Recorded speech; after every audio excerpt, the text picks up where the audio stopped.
Ich werde, ich werde werden, ich werde geworden sein. Hallo und herzlich willkommen in der Linkster Academy.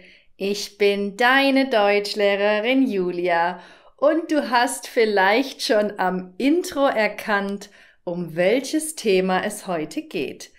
Das Futur. Das braucht man, wenn man über die Zukunft spricht. Aber so einfach ist es im Deutschen natürlich nicht. Denn es gibt ein Futur 1 und ein Futur 2. Die gute Nachricht, du bist hier in der Linkster Academy. Das heißt, dass du nach diesem Video keine Probleme mehr mit diesem Thema haben solltest. Und um noch mehr wichtige Grammatikthemen problemlos zu können, hol dir mein kostenloses E-Book, das Einmaleins der Grammatik, denn darin findest du jede Menge Regeln mit Übungen und Lösungen. Der Link ist in der Beschreibung unter dem Video. Das heutige Thema gehört übrigens zu meinem kompletten B1, B2 Grammatikkurs, für den du dich sehr bald wieder anmelden kannst. Also, bist du bereit? Dann geht's los. Bestimmt weißt du schon, dass wir meistens das Präsens zusammen mit einer Zeitangabe verwenden, um über die Zukunft zu sprechen. Schau dir diesbezüglich die folgenden Beispiele an. Nächsten Sommer findet die Olympiade in Brasilien statt. Herr Michels beginnt am 1. Januar seine neue Stelle als Vertriebsleiter. Wir fliegen in 2 Wochen in den Urlaub auf die Kanarischen Inseln. Achtung! Man kann das Präsens für die Zukunft hauptsächlich dann benutzen, wenn man eine Zeitangabe dazu macht, zum Beispiel morgen, in den kommenden Wochen, nächstes Jahr etc. Wenn man das nicht macht, bezieht sich das Präsens auf die Gegenwart, also auf das Jetzt. Schau dir zum Vergleich die Sätze ohne die Zeitangaben an. Die Olympiade findet in Brasilien statt. Herr Michels beginnt seine neue Stelle als Vertriebsleiter. Wir fliegen in den Urlaub.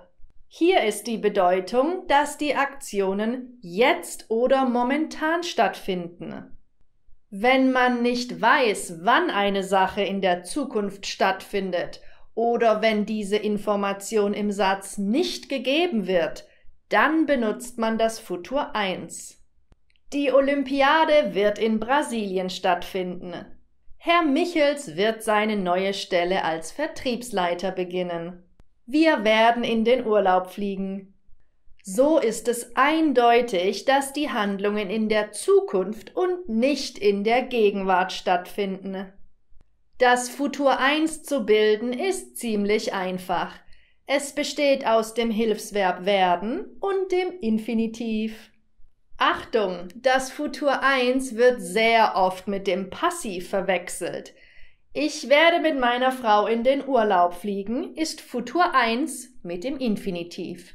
Ich werde im Urlaub von meinem Chef angerufen ist Passiv mit dem Partizip 2. Ja, die beiden Formen sehen sich ähnlich, aber während man das Futur 1 nur mit einem Infinitiv bildet, wird das Passiv nur mit dem Partizip 2 gebildet. Das Passiv lernst du ausführlich im 3. Modul. Man kann mit dem Futur 1 aber nicht nur zukünftige Ereignisse beschreiben, sondern es gibt noch 2 andere Möglichkeiten. Erwartungen, Visionen oder Prophezeiungen. Eines Tages wird Claudia in Südfrankreich wohnen. Irgendwann werden Computer und Maschinen die Menschheit ersetzen. Ab 2030 wird es kein Bargeld mehr geben. Du siehst, das sind keine bewiesenen Informationen, sondern reine Spekulationen darüber, was in der Zukunft passieren könnte. Es gibt keine Garantie dafür, dass es tatsächlich passieren wird. Und drittens benutzt man es, wenn man eine Vermutung über eine bestimmte Sache hat. Weißt du, wo Claudia ist? Sie wollte schon um 19 Uhr hier sein, aber jetzt ist es schon 19:30 Uhr. Sie wird im Stau stehen. Weißt du, warum Peter heute nicht im Büro ist? Er wird krank sein. Weißt du, welches Auto Marc jetzt fährt? Nein, aber es wird bestimmt ein schnelles Auto sein. Es handelt sich hier, ähnlich wie in den Beispielen von Punkt 2, um Vermutungen, aber in der Gegenwart und nicht in der Zukunft. Man glaubt also, dass eine Sache jetzt gerade auf eine bestimmte Art und Weise passiert, weil es uns richtig oder logisch vorkommt. Man kann das Futur 1 in diesem Kontext noch mit Adverbialen ergänzen, um damit größere oder geringere Sicherheit auszudrücken. Claudia wird sicherlich, sicher oder bestimmt im Stau stehen. Das ist eine größere Sicherheit. Claudia wird wahrscheinlich oder vermutlich im Stau stehen. Hier sind wir uns weniger sicher. So viel zum Futur 1. Kommen wir nun zum letzten Tempus in der deutschen Sprache, dem Futur 2. Viele Deutschlerner fragen sich, was man damit machen kann. Und das ist wirklich eine gute Frage, denn das Futur 2 ist irgendwie eine Mischung aus der Zukunft und der Vergangenheit und das alleine klingt schon merkwürdig, oder? Aber keine Sorge, nach diesem Video wirst du das Thema verstanden haben. Das war ja ein Futur 2. Du wirst das Thema nach dem Video verstanden haben. Das heißt, eine Sache wird in der Zukunft beendet sein. Wie bildet man das Futur 2? Mit dem Verb werden, dem Partizip 2 und dem Hilfsverb haben oder sein im Infinitiv. Ein anderes Beispiel. Sagen wir mal, du bist gerade im 3. Semester deines Bachelorstudiums. Insgesamt gibt es 6 Semester, das sind 3 Jahre. Das heißt, in 1,5 Jahren wirst du dein Studium abgeschlossen haben. Du sprichst darüber, was in der Zukunft beendet sein wird. Deine Deutschprüfung ist in 10 Tagen? Sei froh, denn in 11 Tagen wirst du die Prüfung schon geschrieben haben. Und ganz aktuell, das Coronavirus wird hoffentlich bald verschwunden sein. Das ist eine Möglichkeit, das Futur 2 zu benutzen. Diese Variante findet man allerdings selten, da man eher darüber spricht, was in der Zukunft passieren wird, als darüber, was in der Zukunft beendet ist. Eine andere Möglichkeit ist ähnlich wie das Futur 1.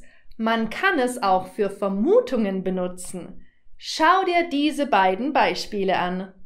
Weißt du, warum Peter heute nicht im Büro ist? Er wird krank sein. Weißt du, warum Peter gestern nicht im Büro war? Er wird krank gewesen sein. Siehst du den Unterschied?